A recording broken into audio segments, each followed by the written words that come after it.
they interacted with Europeans, but they did it on their own terms.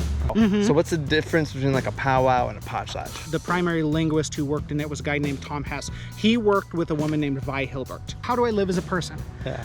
We can look at so many more things than just Europeans. Yeah. I'm with Reidar from the channel Indigenous History Now, and I asked him to meet me here at Discovery Park in Seattle to talk about Indigenous history and fill in some of the gaps that I don't know, because I am fascinated by history, but Indigenous history is something that I definitely need to learn more about. So thanks, Reidar. Thank you for having me. Well, all right, let's get to it. All right, well, my first question is, how are you doing today? Oh, fantastic. I mean, It's a gorgeous day. It is. Nice and warm. Yeah, beautiful. Little bit of breeze to cut it too. Yeah, yeah. We can see the mountains. Always a good day when you can see the mountains. Yep. Reidar, where did your passion for Indigenous history start? Where did it come from? I kind of talked to you about it a little bit before, but yeah. So I was always very interested in American history, but as I went through my history courses in high school, there was always, when it came to Native history, there was always kind of like 1 or 2 chapters, and then you move on from there, and you're kind of always left with the feeling of like, I know there's more going on here, right? But and then when I was in high school, I watched this Ken Burns documentary called The West. Okay. And that was the first time that I had really seen, he did a lot of focusing on not just the pioneer history, but also on the Native history. And that was the first time that I had learned a lot of the history that he talked about. There was still a lot more to learn, of course, but that was kind of the first time that I had seen like even just that much Native history presented in a documentary. And that kind of really piqued my interest of like, now I know there's really a lot more that I don't know about that I really need to learn. So I went to college to get a history degree, specifically focusing on Native history, because I'm like, I wanted to focus on American history, and I just knew that there was this massive gap of knowledge that I needed to be filled in. And within my first quarter I went to University of Washington, within my first quarter, learned more in that one quarter than I did in my entire public school education. Right. So it just kind of spiraled from there. What's your background with Native languages? Yeah, aren't you what's the word I'm looking for? Linguist? Yeah, aren't you sort of a linguist? Yeah. Yes. Yeah, so I was always also interested in languages. I never grew up learning a lot of languages. I never had good experiences with language learning in school, but the other languages just fascinated me, and I always just wanted to speak more. And so I kind of started getting more into that as I was in college too. So these two interests kind of converged, of like my interest in language and my growing interest in Indigenous history and culture, which as I learned even more about Native histories and Native cultures, I got even more of an appreciation for them. And that coincided with the language. By this time I had met my partner, who's Native Hawaiian, and she doesn't speak Hawaiian, but she wants to learn. So I'm like, I can learn Hawaiian. Yeah. So I started studying Hawaiian, and then I also started studying the native language here, the Puget Sound, which is Lushootseed. Okay. So those are the two native languages that I have studied the most. But I have also reached out, and I've studied a little bit of Klallam, which is a neighboring native language here to Lushootseed that's spoken over there on the Olympic Peninsula, Port Angeles, Sequim sort of area. Wow. Yeah. So what was it like, what's the process of learning Lushootseed, or the language from the Olympic Peninsula? Because growing up here in Tacoma, that was not even like an option at all. Like I know in Hawaii, it was sort of like around, like Juliana's little brother goes to Hawaiian immersion school. Yeah. Oh, cool. But like I never heard about that here in Washington. Yeah, it's Lushootseed immersion school or something. Yeah. Because there are still Native Hawaiian speakers. Okay. There aren't native speakers who grew up speaking a lot of the languages here in Washington. So it's really based on documentation. which is real. And that's why I veered more into a linguistics degree, because a lot of the documentation was done by linguists for linguists. So it's really dense and really hard to understand. Even when these linguists have like tried writing things for teaching materials for classes, it's still kind of really dense and hard to understand, especially if you like don't come from a background of having studied other languages. Like the process of learning a second language, you don't really know that very well. So I decided to study a linguistics degree so I could know what the heck these guys were talking about. You know, with Lushootseed, the primary linguist who worked in it was a guy named Tom Hess. He worked with a woman named Vi Hilbert. She was an Upper Skagit elder. She spoke Lushootseed natively. Well, actually, I don't think she grew up speaking it natively. Her grandparents did.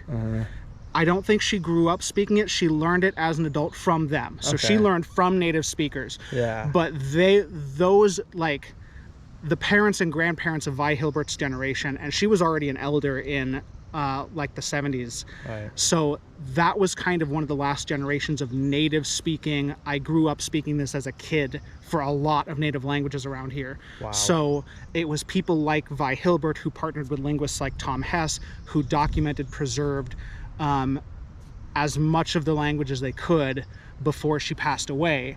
And so pretty much everybody who's studying Lushootseed nowadays was either a student of Vi's or is a student of Vi's. There are a couple other like sources of knowledge from elders in, you know, the South Sound area, but a lot of the work was done by Vi Hilbert. So that's what learning a native language here in Washington, where you don't really have that speaker base, is about building that speaker base from a state of documentation. So it's about getting people to understand what's been documented and then use that in their daily lives so that their kids can grow up learning it. Wow. It's really difficult. I can't even imagine.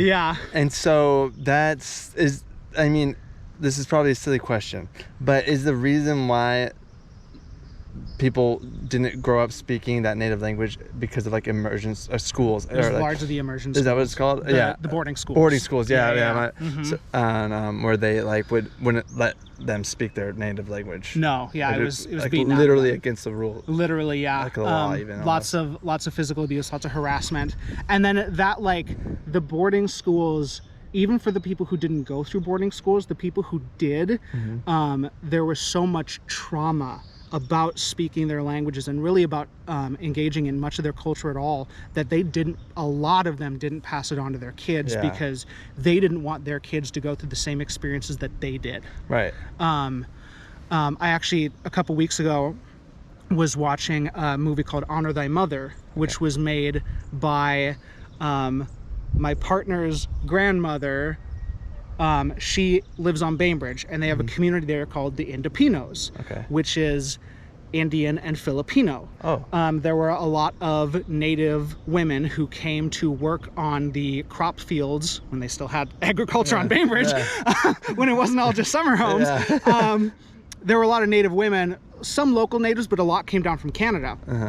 And at the time, a lot of Japanese business owners owned the farmland, and they employed Filipino managers who employed indigenous crop pickers. So a lot of those Filipino men married these native women, and you had this mixed community there on Bainbridge. A lot of those native women didn't pass on their native heritage to their children because they had been through the boarding school system, so they were so traumatized. So there's an interview with my partner's grandmother.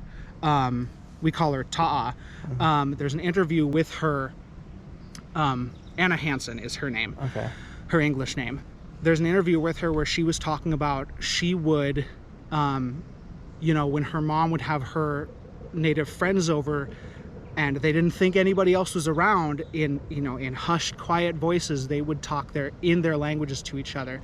And Ta'a would like hide behind a wall or something where they didn't know she was there and just like eavesdrop on them, and they sounded so comfortable and natural, and they laughed and they sounded so joyful, but they were so traumatized that they wouldn't share that outside of their little circle. They, you know, if they knew she was there, they would stop speaking. Wow. Yeah. It's a very difficult history. It's a very sad history, but fortunately a lot of Native people nowadays are working through that trauma by reconnecting with that heritage, by relearning these languages, by relearning these cultural traditions. Like they talk about in Honor Thy Mother with the Indopino community, a lot of those, the children of those Indopinos who grew up knowing that they were mixed but didn't really engage a lot with their native culture as they were growing up, they sought that out as adults. Like at least one of them moved back home to Canada to be with her community to like learn her native ways before coming back to Bainbridge and sharing that with the rest of the community. Cool. So, you know, now that the boarding school days are behind us, the younger generations are trying to repair what was lost with those boarding school systems. Can you take us back to like the beginning of humans in North America? Okay. And then maybe like even like scientifically. Okay. But then also religiously and traditionally. Okay. Maybe specifically to like this area. Yeah. I know that's kind of a broad question. Yeah, no, absolutely. Okay, cool. So scientifically, a lot of people are familiar with the Bering Land Bridge theory. Yeah. So what our best archaeological and genetic evidence says is that people migrated into the Americas from Northeast Siberia. How they got there is a topic of much debate, but the best archaeological evidence points at not everybody walking overland, which is kind of the image you get from the Bering Land Bridge theory, but actually it's called the Kelp Highway theory, where they sailed in boats along the shoreline. The reason for this is the Canada was covered in glaciers from coast to coast at certain points in time during the Pleistocene. At certain points in time, they melted enough so that you had the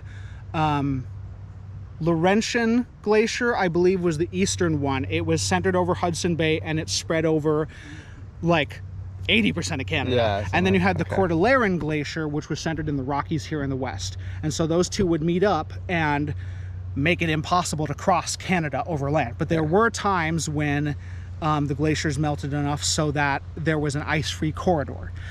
However, this corridor would have been still a very inhospitable landscape. Like plants would, in order for people to move through the corridor, which is thousands of miles long, plants would have needed to move back in enough quantity for animals to move back in so that there's food for people making this trek. But there was always along the coastline, the glaciers would reach out into the coast in some areas, but not all of them. So there were always these refuge pockets along the Alaskan and British Columbian coast where there weren't any glaciers, which supported enough population to have like apex predators like bears. We have fossils of bears from this time period there. So if they're supporting bears, they can support humans. So it was always possible for people to sail along the coast and get around the glaciers. And the timing of this lines up better with the Kelp Highway theory than with a completely walking overland theory, because we have sites in southern New Mexico that are 23,000 years old. The glaciers were still closed at that time. We have sites down in Chile that are like 18,000 years old. And there are some sites that suggest even earlier. Like 2 years ago, there was a site in New Mexico that might possibly be a human site at 37,000 years old. Wow. So some of these go back quite a ways. So that's what we're looking at scientifically is genetically, we can trace the lineage of pretty much all Native American, I'm not going to say pretty much, all Native Americans before 1492, we can genetically trace them back to Northeast Siberia. So, and then once they, sailed around the glaciers, they kind of spread throughout the continents in different ways and different patterns depending on where they went. So then on the religious side of things, there are obviously origin stories that different Native nations have for how they arrived at their homelands, wherever they are. Now, some of these do involve a migration story. Okay. Like the Apache and Dene in the Southwest, they speak an Athabascan language. Most Athabascan languages are in northwestern Canada. And we can tell archaeologically that the Apache and Dene migrated south pretty recently, actually, within like the last 1,000 to 1,500 years. I think it was like between the 1200s or 1500s or something like that. So they migrated south, they made their homes where they are now in the Southwest, and they have a migration origin story. Okay. But then there are others who have been in their places for a very long time. Like around here, this is Coast Salish, what we call Coast Salish territory. What that means is they speak a Salishan language, and they speak the coast branch of the Salish languages. But there are like, so they all spoke related languages, but slightly different. And as far as like how they would consider what their identity was, it was usually like on a town basis. Okay. So like somebody from Dzidzalal Each would primarily say, I am from Dzidzalal Each. That's the town that I talked about in my native Seattle video, right down at the Seattle waterfront. Right. Okay. In terms like Duwamish and Suquamish and Puyallup that we use nowadays are a little bit next level, like larger amalgamation than what would have been more prominently used back then, which is primarily the town level. But these words were known to them, they would have been using them. Okay. But like Salish speakers here, they go back at least like 6,000 years. Wow. So there is, here in the Seattle area, the Coast Salish area, their origin story is Star Child, which speaks of Star Child descending in a ladder, via a ladder from the sky at about the area where Mount Si is in the Cascades. So Mount Si is a sacred site to Coast Salish people because that's where Star Child came down to Earth. Oh, wow. Yeah. Okay. Yeah, and there are all sorts of variations of stories. Like the Lakota have an emergent story where Wind Cave in South Dakota, you can go to the very site, it's protected as a national park nowadays. Okay. In their story, they emerged from the earth there at Wind Cave in the Black Hills. So the Black Hills is a sacred site because that was the emergence location for the Lakota. Okay, now I'm wondering, you mentioned like, so people would identify per village. Around here, yeah. It was very town centric. The towns kind of operated like city states. Okay. Where they could have like, there was this kind of sense of like people within a certain area in all these different villages share similar cultural practices and speak similar dialects of the same language. So the idea of like a common Duwamish identity, that's kind of how far it would extend, but it wasn't like a political entity. It wasn't like we are the Duwamish country with a monarch or anything like that. Every town operated as its own city-state. Yeah. With most of the identity was most strongly associated with their town. And they would intermarriage with towns around them, and the farther out you go, the less and less contact they would have. So things like warfare could happen between neighboring towns, but it wasn't very common because like my grandmother's from that town, my aunt's from that town, like I don't want to go kill them. You know, those sorts of close kinship networks kept the peace between local communities. There were other dispute resolution ways that usually succeeded between different towns. But again, the farther out you went, the less and less those social connections were, the more there was the opportunity for conflict. I see. Yeah. That's fascinating. Yeah. That's it. I've never heard it put that way, like by city states, but that totally makes sense, like in my mind. It worked differently in other parts of the country. Like there were other areas where the towns were kind of amalgamated more together into like larger tribal national identities, but around here it was very much a local city state sort of thing. How big would the towns be? Depending on the town, but some of them could be a couple thousand people. Cool. A couple hundred generally was more likely. And they'd be like permanent places. So there would be, around here you would have a winter village, well, a winter town site, which is where everybody would amalgamate for the winter.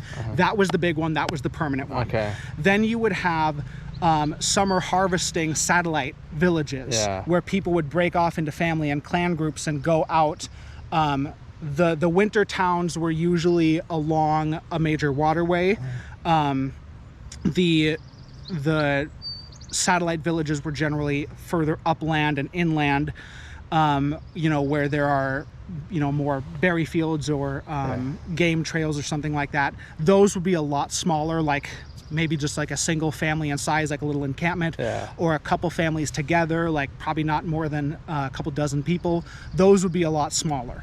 And they would kind of return to the same general area, but the harvesting camps could change location much more than like the winter town. That would stay the same unless something catastrophic happened. Like out on the coast on Ozette, a couple hundred years ago, I think it was like in the 1300s or something like that, or maybe it wasn't even that long ago, there was a mudslide, buried a whole town. Oh my God. Yeah, so they had to move that one. But they kept coming back to that site. They rebuilt the town close by to that site of the old Ozette town. Okay. So when the Makah signed their treaty, the Treaty of Nia Bay in 1855, they were supposed to be confined to just the Nia Bay reservation, but there was this community down at Ozette that stayed there for a while. Eventually, I think most of the Ozette community, or maybe all the Ozette community, moved to the Nia Bay location, but there was always this community of Makah down there at Ozette where this former town had been.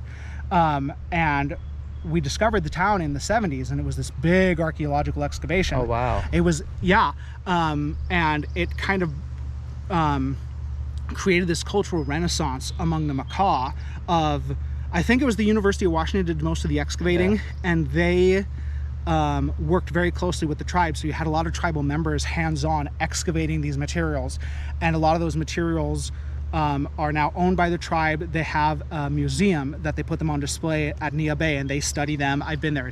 It's a fantastic museum. It's gorgeous. Yeah. Okay, I'll have to check it out. It's so wonderful. I mean, it's like a 4-hour drive to get out there. Yeah, but, it's pretty far. But it's gorgeous. Yeah. I bet. Okay, so you mentioned a landslide event that took place at a native village. Are there any other significant events that took place in this region that you think most people have no idea about? Well, the farther back in time we go, the less documentation we have, so the less we can pinpoint it, unless we have an archaeological site. There have been similar things like tsunamis and landslides with other towns, like up on Vancouver Island. I know there are a couple. So more significant events that we know more about because of documentation are going to be more post-contact things. Okay. The fur trade was a very important time in the area. Because it brought a lot of wealth into native communities here.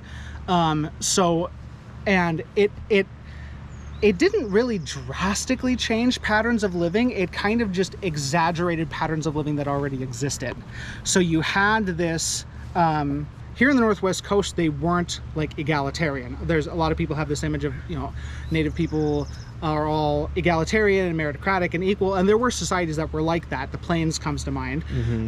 But over here it was rigidly hierarchical, based on wealth and inheritance and status.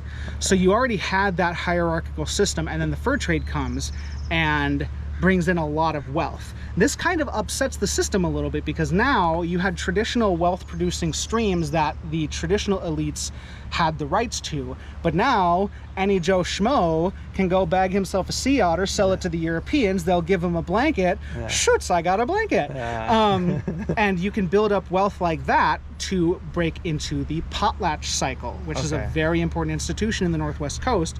The potlatch was it was kind of like the county clerk. It was the way that births, deaths, marriages, transfers of rights between elites, all of that was done in public ceremony so that there was a public record of it. And the big part of the ceremony was wealth redistribution. An elite would stockpile a bunch of wealth and then give it all away at a potlatch. And so when the fur trade starts coming in, and average Northwesterners can now engage in non-traditional streams of wealth redistribution, they started doing the same thing. They started throwing their own potlatches. Okay. And so there was this kind of nouveau riche phenomenon, the same way that like the merchant class in Europe, what they started getting independent wealth away from the traditional streams of how the nobility got their wealth, and it really ruffled the feathers of the nobles. Same thing happened here. Oh. This new independent wealth stream came in. They started this nouveau riche started engaging in the same traditional activities as the elites. A lot of the elites didn't like it, but what could you do about it? Yeah. Like, so that's kind of an example of like the fur trade. Native people use that for their own ends. Okay. Like they adopted this European economic stream. Totem poles were, they would carve posts before, but there weren't any freestanding totem poles because the tools they had were a lot more difficult to work with than metal tools. Oh, yeah. So they were more time consuming, they were more expensive. So there was this explosion in Northwest Native art, and you now had freestanding totem poles because of tools like metal tools made that easier and cheaper, Yeah. and you had more wealth flowing through. So Native people adopted this, they interacted with Europeans, but they did it on their own terms. And then if we're thinking about other significant events that have happened, there was the more recent you get, the more it gets into like resistance towards colonialism sorts of things. Right. What Do you think there's like some stories of resistance towards colonialism that maybe a lot of people don't know? Well, Daybreak Star, the origin of this, it used to be Fort Lawton. People who were in the Seattle area who are probably a bit older lived through it, so they're more familiar with it. But like, I never learned about this when I was going through school here. I never learned about the Fort Lawton occupation until I got into college in an American Indian Studies class. Yeah, so wow. It wasn't a general history class either. So in, I want to say it was 1970, but I could give it's in my native Seattle video. The dates are there. Yep, and I'll probably put like links to that too in the description and all that, so you can check those out. So Fort Lawton was being decommissioned as an active military base, and at the time there weren't really any Native community centers in the Seattle area. There was the Indian Women's Service League that had started by a couple of local Native women who were wanting to support their community and uplift their community, but that didn't really like have a permanent place. So Native activists, a lot of them college students,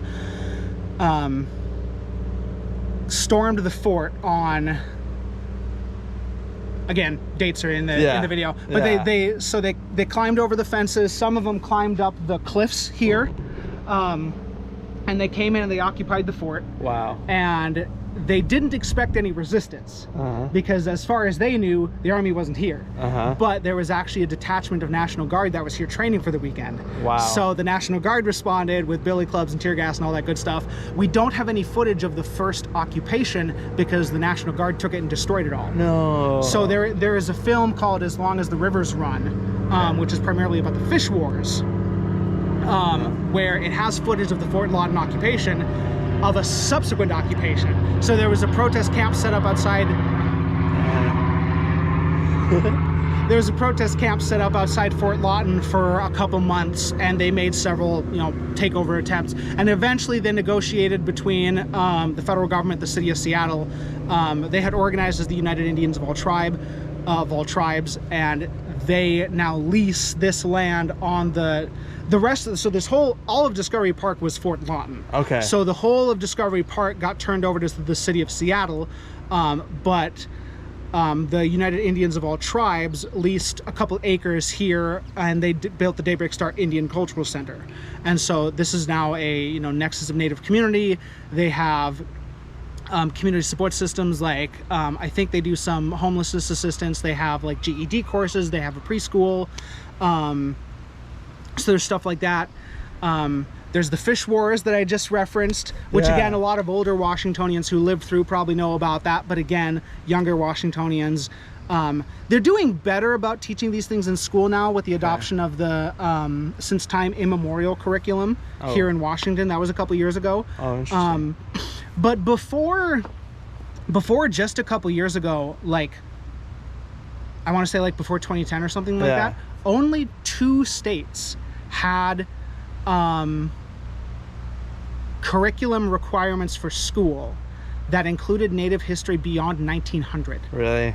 Yeah. Wow. So everything, as far as for generations, as far as most Americans were being taught about Native history, everything stopped once the plains were conquered. Yeah. And so this has kind of created this image of like Native people frozen in time at the end of the 19th century. And so things like the boarding schools, which continued on into the 20th century, things like the Indian Reorganization Act, things like the Red Power movement, which was the civil rights, the indigenous arm of the civil rights movement. A lot of those things weren't getting taught in schools, but now they are. More states are adopting these updated curricula. Washington was one of the earlier ones. It's like there was the Fish Wars, which was all the treaties here in Washington permitted the Native tribes to continue practicing off-reservation hunting and gathering in their traditional locations, but the state restricted that. And so activists starting in the 60s started doing protest fish-ins inspired by the sit-ins of MLK. They would intentionally go out and fish. Excuse me, I have a whole video about this one too. Yeah. They would intentionally go out and fish in violation of the state regulations, because the state regulations were in violation of their treaty rights. And you know, they tried to keep it a peaceful protest, but there were times where some of them weren't, you know, the whole effort wasn't centrally coordinated. It was largely coordinated by the Survival of American Indian Association, SAIA. Here in the South Sound, there was a lot of engagement with the Puyallup and Nisqually tribe, but like they didn't coordinate all the protests all over the whole state, because there was stuff up in like Lummi and Swinomish and stuff over in the Columbia Basin as well. So all of these were more like locally coordinated. So most of the fish-ins were relatively peaceful. They would go out, toss a net, the state troopers would come in and arrest them. And you know, they'd make sure that there was media there to film that so they could get that public attention. But then there were some times when the state would come in and do this big old raid with billy clubs and stuff, and then they would fight back. There was a couple raids on the primary protest site was down outside of Olympia at what's called Frank's Landing. I think it's now part of the like Nisqually National Wildlife Refuge. So it's a protected site, and there were a couple state raids there that ended in fist fights. There was a big raid on the Puyallup reservation that ended in this big old brawl. There were guns involved, but nobody got hurt. A bridge got burned down, but it didn't get burned down, it got torched. It didn't really get damaged that much. But all that was caught on camera. There was tear gas. And so in 1970, the Puyallup raid was the big one of the turning point in the Fish Wars, because there was a federal prosecutor or like a DA or something like that was at the encampment and got tear gassed. And he was like, all right, I'm gonna do something about this. And so he filed suit on behalf of the tribes, and that resulted in the Bolt decision 4 years later in 1974, which affirmed the treaty rights for all treaty tribes to fish off reservation in their traditional hunting and gathering grounds, unregulated by the state of Washington. And so that Bolt decision, it was one of the big like treaty rights decisions of the whole 20th century, and that has later been used as precedence in other resource disputes, like the Voigt decision. There was basically the fish wars that we have here in Washington. You had the same thing in the Great Lakes, basically the same issues. You know, treaty rights were promised and violated, and so they did fish-in protests, and that resulted in a 1983 decision, which was based off of the Bolt decision in 74. So yeah, there's a lot of Native history around here in the PNW, actually. Can you touch more and educate me more about potlatches? Okay. Because that is something I've never really heard about. Maybe vaguely, and I learned about it through your videos. But and you touched about it now, but yeah, can you just share more, like in detail? What is a potlatch? Like, what would it be like to attend a potlatch and stuff like that? Yeah, so you know, tribes today are reviving the tradition of the potlatch. Cool. It was banned in Canada between 1885 and 1951. So a lot of people continued them underground, but a lot of people just stopped potlatching because they couldn't. So a potlatch is this, it's this big cultural event. It's primarily a feast.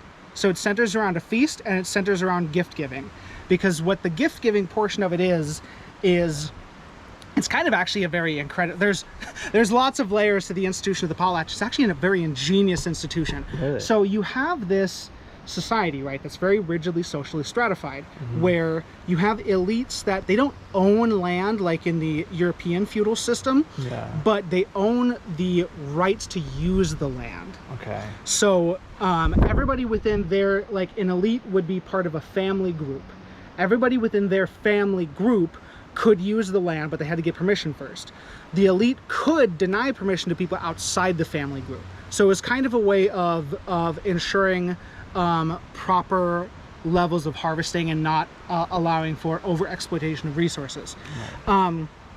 And the elite would get wealthy based off basically taxing the use of that land. People would harvest and give a portion of their harvest to the elite. So then they could accumulate a lot of wealth this way. And so then what do you do with that? Yeah. Do you just have this system where people are getting richer and richer off of everybody else doing all the work?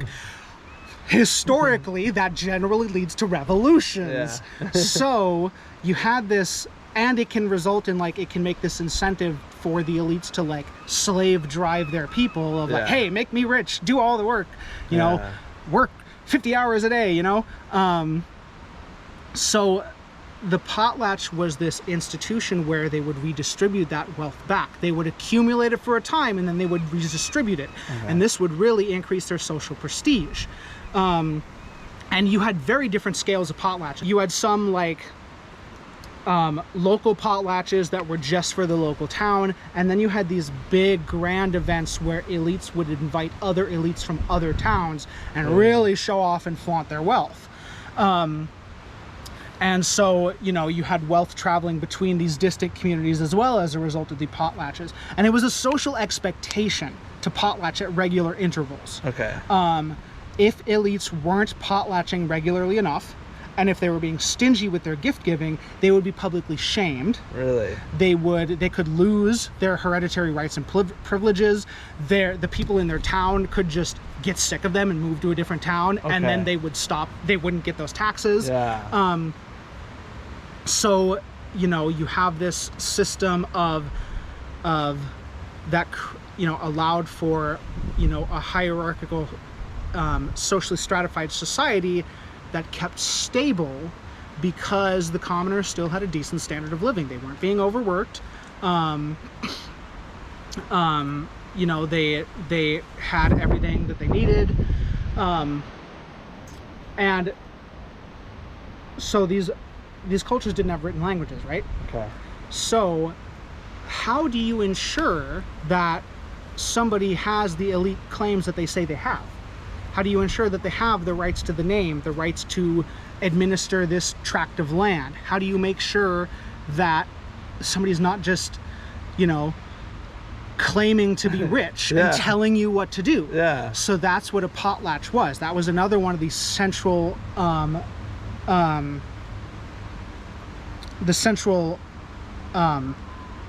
functions of a potlatch. Okay. Is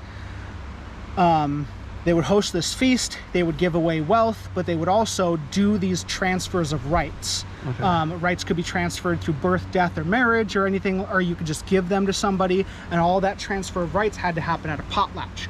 So, you know, if I am an elite and I administer a certain tract of land, and I am now basically going into retirement, and I am distributing this amongst my heirs, I will host a potlatch to do that, so that there are witnesses that they have those rights, that I legitimately pass them to them.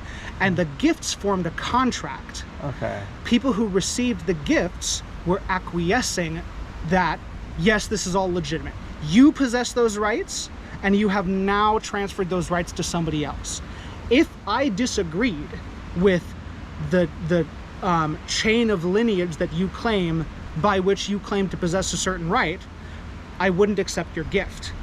Wow. Also, I would be very vocal about it, and I would stand up and call you out. Wow. These things could get a little bit rowdy if you tried to, say that I had a right to a certain name or a song, and somebody over there is like, "No, you don't." Like, yeah. Whoa. Okay. Because these things were serious. Wow. These sorts of rights were the basis of your social prestige, and social prestige was the basis of your elite status. Yeah, okay. So it was a serious deal to be claiming to be a rich, wealthy elite and not having the legit rights to it. So there was a lot that the potlatch was doing, which is why U.S. Indian agents and Canadian Indian agents wanted to stamp out the institution, because it was an institution that kept social cohesion. It kept traditional social structures. It was also a time for displays of culture. Religion wasn't a central facet of the potlatch. Okay. There were other religious ceremonies like winter dances that were more religiously focused, but there were religious aspects in the dances of the potlatch and in the songs and stuff like that, and then the stories that were told. So U.S. and Canadian Indian agents wanted to Christianize Native peoples. So in the United States, now in Canada, they formally banned the potlatch in 1885 to break down this institution of cultural transmission between Native communities. They didn't formally ban it in the United States, but it was heavily discriminated against. It kind of would depend Indian agent to Indian agent whether somebody was a bit of a Really? You care if I swear? No, not at all. Whether somebody was a bit of a hard ass or something.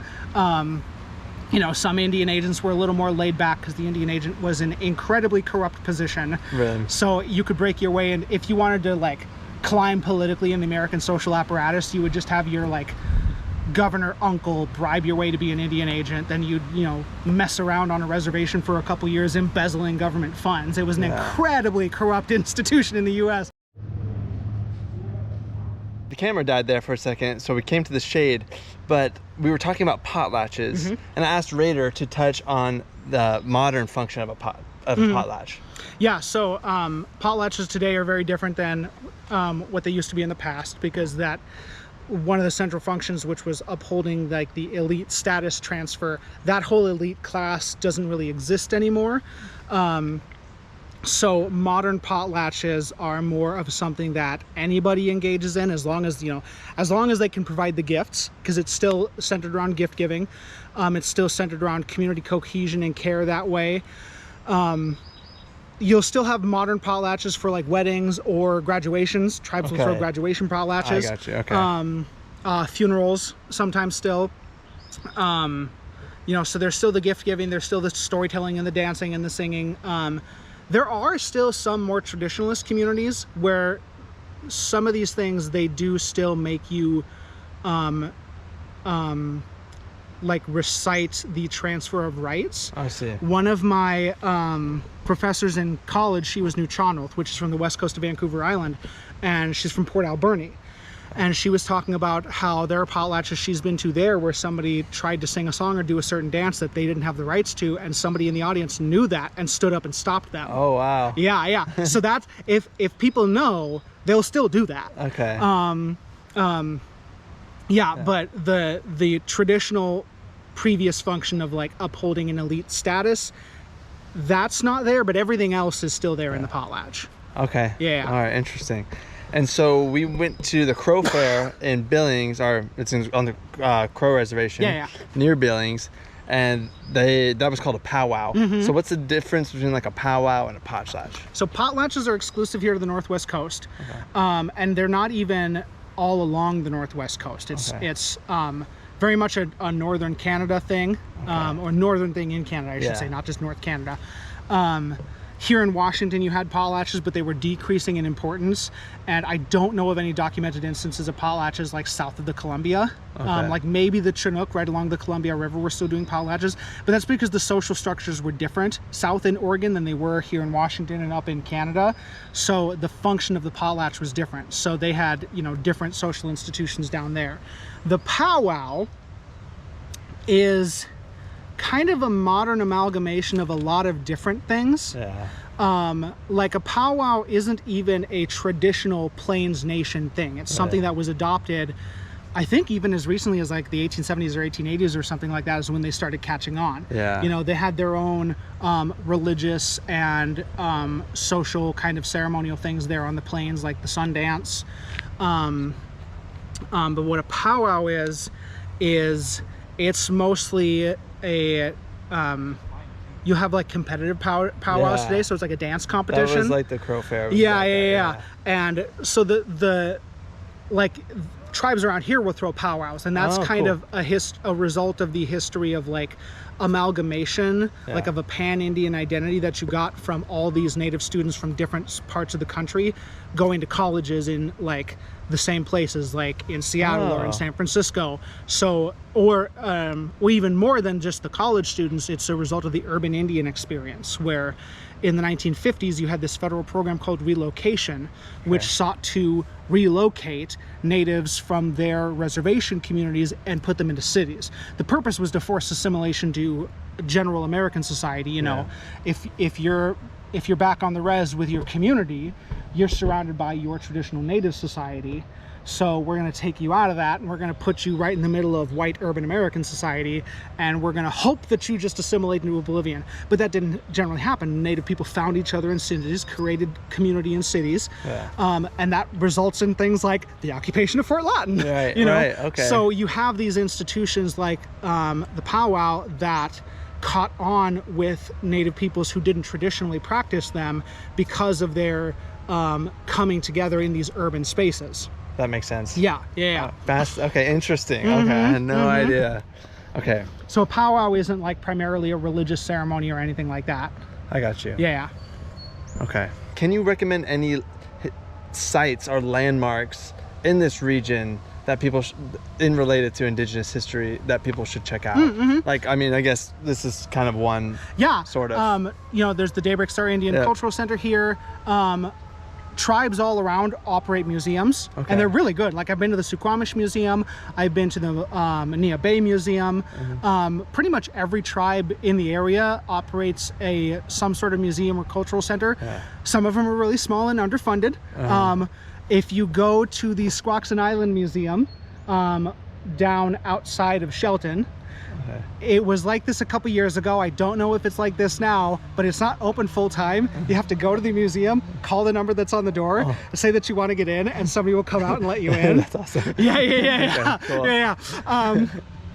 But no, there are cultural sites and cultural centers and museums operated by pretty much every tribe. I talked about the Nia Bay Museum earlier, which is fantastic. You can go, you can actually go out to the Ozette site. It's on the beach there. Oh wow! You have to hike to it. You have to drive 4 hours to Ozette, then you have to hike to Cape Alava. But as far as like landscape sites, there are a couple. You know, like Mount Si is. I talked about that earlier. That's a local sacred site. Snoqualmie Falls is a sacred site to the Snoqualmie. And you know, you could. I think the Snoqualmie tribe maybe has a cultural center, and you could like visit the cultural center to see like the importance of the Snoqualmie Falls to the Snoqualmie. Here on Discovery Point, not only is there Daybreak Star, there's the Fort Lawton history, but down wherever the beach is, West Point, that was where after the Point Elliott Treaty was signed in 1855, and I may get some of the details wrong. I was going to double check this, but I lost my book. Oh no. It's called Native Seattle, Histories of the Crossing Over Place by Cole Thrush. Great book. He talks about that in there. It was either the winter of 1855 or 1856. White Seattleites wanted to push the Duwamish out from Seattle onto their assigned reservations, which at the time included only Suquamish or Tulalip, up outside of Marysville. Snoqualmie wouldn't exist until the 1990s. Muckleshoot Reservation down south didn't exist until the 1870s. So it was only those two options, unless they wanted to go south to Puyallup, but that wasn't their assigned reservation. So white Seattleites rounded up all the Duwamish in the city and were trying to basically force march them to the reservations, but the army wasn't quite ready for them yet. So they set up an encampment down on the beach on West Point. But it was there all, the reservations weren't ready, so they were stuck there all winter. What? In the blistering cold and rain and wind. Just like there wasn't enough food at the reservations because the armies weren't ready, they weren't fully provisioned yet. The encampment here at West Point wasn't provisioned, so lots of people went hungry, lots of people went sick. Eventually they did get all pushed onto their reservations, but still there wasn't enough food, so a lot of them just came back home. They snuck back into Seattle. Or there was a Duwamish community that kind of amalgamated south along the Black River in what is nowadays Renton. Okay. And I talk about that in my Native Seattle video. That eventually got destroyed as a community because the Lake Washington Ship Canal lowered the level of Lake Washington and the Black River dried up. So their source of water was gone. So yeah, here along Discovery Point, or West Point, you know, that was the site of that encampment. But before, it's actually also an archaeological site. There was a town here. Okay. There was a traditional Duwamish town here as well. All right. So yeah. Oh, man, I'll have to check those out. Yeah. All right, cool. And I always think about this myself as a guy who like loves history. If you could like take a time machine and travel to any point, and probably Indigenous history, because that's kind of the topic of that video. Like, where would you go and when? And what would you want to do? Or would you just want to watch? I would really want to see what Cahokia was like back in the day. What's that? So Cahokia is this town along the Mississippi. Oh, okay. And from about the like 1000s to like the 1200s or something like that, it was this big town. It was the size of London. Oh, really? It was like 18,000 people.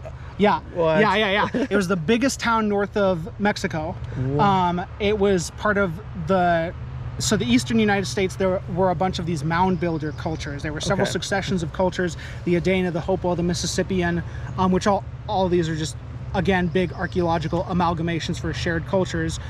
They weren't whole political entities. Again, they mostly operated as like city-states, but they were still larger, so they were like regional kingdoms. Interesting. Cahokia was the biggest of the Mississippian.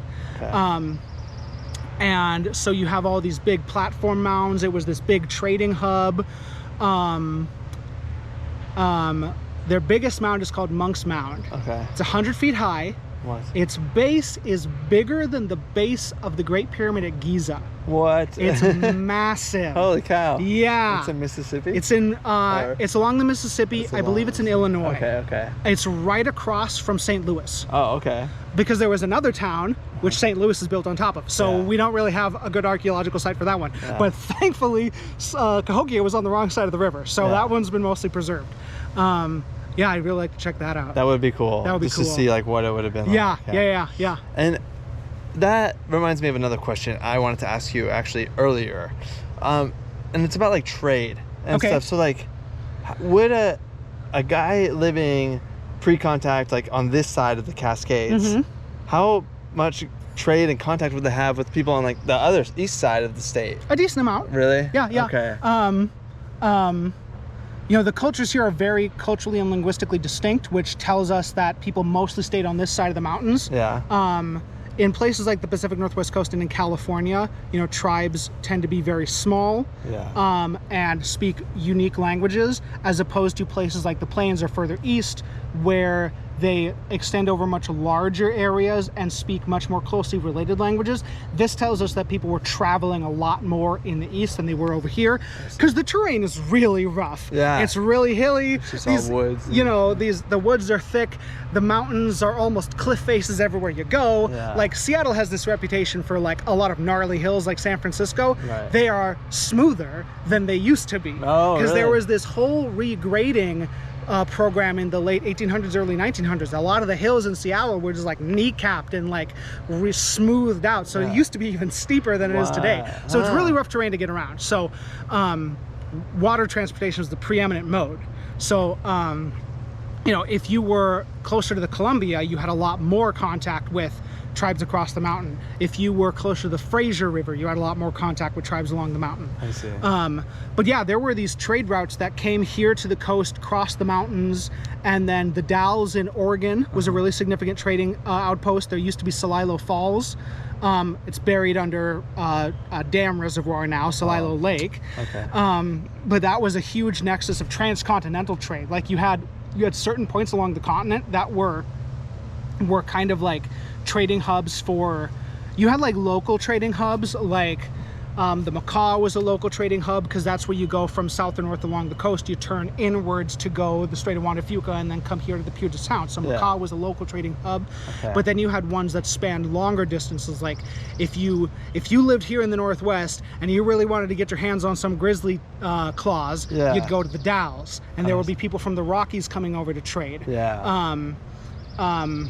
Between the Rockies and like the Great Lakes, there was a trading hub at Mandan along the northern Missouri River. So you had hubs like those, like spoke wheels that connected large parts of the continent. You know, we travel a lot nowadays, and there's kind of this factoid that like, oh, back in the day, people didn't go beyond like 5 miles from where they born. They lived their whole lives within a 5-mile radius of where they were born. You know, some people were like that, but not everybody. We have not only do we have all this, you know, archaeological evidence of trade, we have like documented cases too. There was this guy in like the 1600s or something like that. His name was Monkashtape. Okay. He was, I believe he was Natchez or something. He was some southeast tribe, and he just liked to travel. So he traveled through the entire east. He traveled all the way to the west coast. Oh, wow. The route of Lewis and Clark is Monkashtape's route. Because they had a French explorer wrote an account of Monkashtape's travels, and Lewis and Clark had that account, and they followed his route. They went up the Missouri River, crossed the Rockies, found the Columbia, and went down to the coast. And that's basically Monkashtape's route. What he did. Yeah. Okay, that is fascinating. I'm definitely gonna look into that. I love the Lewis and Clark story. So that's useful in my mind. That's cool. So he traveled from at least the Mississippi to the Pacific and back. We know he traveled up into the Great Lakes. Like I think he went as far as like the Atlantic, up in like Massachusetts area maybe. Another Native History Channel friend of mine, Ancient Americas, he has a whole video on Monkashtape. Okay. So I'll have to check that out. Yeah. What's that channel called? Ancient Americas. Ancient Americas. He does exclusively pre-contact stuff. Nice. So I do post and pre-contact. He does pre-contact. Awesome. Okay, cool. I'll have to check it out. So my last question is, do you have any like final words or anything that you think people need to know about Indigenous history, or any final message about Indigenous history that you have? Okay. I would say that if you grow up as non-Native in America, most of us conceptualize history as starting 250 years ago when the U.S. started, or maybe 400 or 500 years ago when Europeans came to this continent, because most of us follow our history back to Europe. So if we're looking back at our past for our identity and for our culture, we follow our ancestors and we go back to Europe. But there's so much on this continent, and there's so much of interaction between Native and non-Native on this continent. I talk about in my Native Seattle video the concept of the middle ground. That's a concept that has been, I think it was first piloted in this book several years ago that was about the Great Lakes area, but it's kind of being adopted as a framework of interpretation for Native and non-Native interactions throughout most of the continent. There was a lot of interaction between Native people and non-Native people in the process of colonization. Some of it was violent, not all of it was. There was a lot of peaceful coexistence. There was a lot of intermarriage. There was a lot of sharing of culture. So we have this rich history that goes back way further than just 500 years on this continent that you can look to get inspiration for, like, you know, all of us are just trying to figure out, how do I live as a person? We can look at so many more things than just Europeans. we can look at the history of this continent and be like, oh, this is how people lived and learned to survive on this continent, in this land where I live, where I was born. I can take inspiration from that. And, you know, talk to Native people, because they bear, you know, they are the transmitters of that culture. They have that history, you know. Right. Yeah. Okay, incredible. Okay, Reidar, thank you so much for meeting me here and sharing with me your incredible knowledge of Indigenous history. Thank you so much. I think people will really enjoy. Thank you for having me.